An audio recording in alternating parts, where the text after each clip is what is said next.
অন্যান্যদের এমপি হওয়ার পর আর এমপির খোঁজ পাওয়া যায় না। এমপিরা যখন রাজধানীতে থাকে ওনারা তখন অনেক অনাড়ম্বর জীবনযাপন করে, তখন তারা রাষ্ট্রীয় ক্ষমতা, অর্থনীতির জন্য প্রচন্ড দৌড়াদৌড়ি এটা নিয়েই ব্যস্ত থাকে। জনগণ আর তাদের খোঁজ পায়।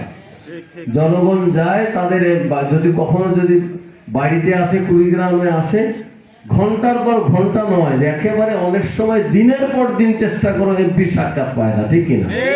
আর এবারে নির্বাচনে ইনশাআল্লাহ প্রমাণিত হয়েছে এমপির কাছে নয়, বরং এমপি প্রত্যেক ইউনিয়নে, ওয়ার্ডে, এমনকি অনেকে বাড়িতে বাড়িতে গিয়ে দেখা করছে, ঠিক কিনা?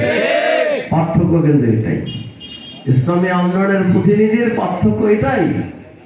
ওই যে খোলাফায়ে রাশিদিন যেভাবে তারা দায়িত্ব পালন করেছে, রাতের ভাতা বের হয়েছে, কার বাড়িতে খাবার নাই, কে অসুস্থ, কার কি সমস্যা সমাধান করার জন্য ওনারা রাতে বের হয়ে পড়েছেন, ছদ্মবেশে বের হয়ে পড়েছে। আমরা তো অনেক ইতিহাস আমরা জানি, ঠিক কিনা? ইনশাআল্লাহ সেই সুন্নাত, সেই ইসলামের সেই পদ্ধতিকে সামনে রেখেও আমাদের এমপি মহোদয়েরা আমরা এই দায়িত্ব পালন করবো ইনশাআল্লাহ, ঠিক আছে?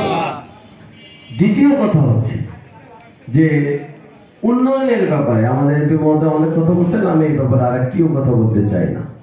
একদিকে আপনাদেরকে সাড়া দিতে হবে এভাবে, যেভাবে এমপি স্যার আমাদের প্রিয় ভাই আনোয়ার ভাই বলছেন, পাশাপাশি আপনারাও এমন আশ্বাস দিবেন না, এমন ভাবে ঝুঁকে পড়বেন না যেটা সাধ্যের বাইরে। হ্যাঁ, যে এই যে ঈদ গেল, আমরা হাজার হাজার মানুষকে আমরা কেন দিতে পারলাম না, ত্রাণ দিতে পারলাম না, বিজেপি কার্ডের দিতে পারলাম না, এখানে তো আমাদেরও ভুল আছে, আমরা যেভাবে দায়িত্ব পালন করা দরকার করতে পারিনি, ঠিক কিনা? কিন্তু আবার যদি 500 জনের জন্য আসে, আমরা 1000কে দিতে পারবো না, ঠিক কিনা? এই বিষয়টাও খেয়াল রাখবেন, নিজেরাও হতাশ হয়ে যাবেন না যে আমরা মনে মনে কি চাইছি আর কি পাইলাম, এমনটা নয়। আর আমরা কিন্তু সরাসরি সরকারি দল নয়, আমরা বিরোধী দল। তবে এটাও ঠিক, আমাদের ন্যায্য অধিকার আমরা আদায় করে ছাড়বো ইনশাআল্লাহ।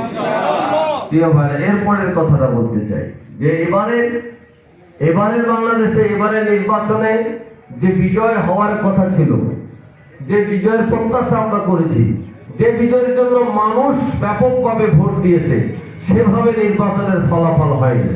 নির্বাচনের ফলাফল কারচুপি করে, অন্যায়ভাবে, অবৈধভাবে কারচুপি করে, প্রশাসনিক কুর মাধ্যমে তারা এই বিজয় ছিনিয়ে নিয়েছে, ঠিক আছে?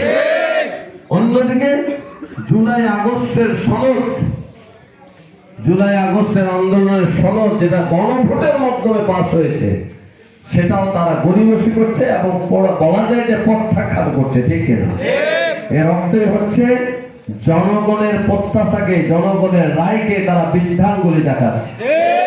যাদের প্রশ্রয়, যাদের আন্দোলনে, যাদের জীবনের বিনিময়ে আজ আমরা নতুন বাংলাদেশ পেয়েছি, যাদের জীবনের বিনিময়ে আজ আপনারা রাজনীতি করার অধিকার পাচ্ছেন, যাদের জীবনের বিনিময়ে